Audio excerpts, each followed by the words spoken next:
fun, learn and smile. Hello সোনামণিরা, আজ আমরা শিখব বাংলা 12 মাসের নাম। চলো শুরু করি। বৈশাখ, জ্যৈষ্ঠ, আষাঢ়, শ্রাবণ, ভাদ্র, আশ্বিন, কার্তিক, অগ্রহায়ণ, পৌষ, মাঘ, ফাল্গুন, চৈত্র।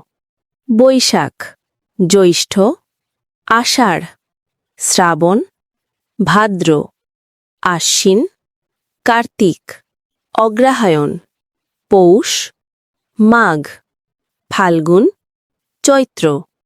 এই ছিল সোনামণিরা বাংলা 12 মাসের নাম। ভিডিওটি ভালো লাগলে লাইক করো, শেয়ার করো আর আমাদের চ্যানেল সাবস্ক্রাইব করতে ভুলো না। আবার দেখা হবে নতুন ভিডিওতে। ধন্যবাদ।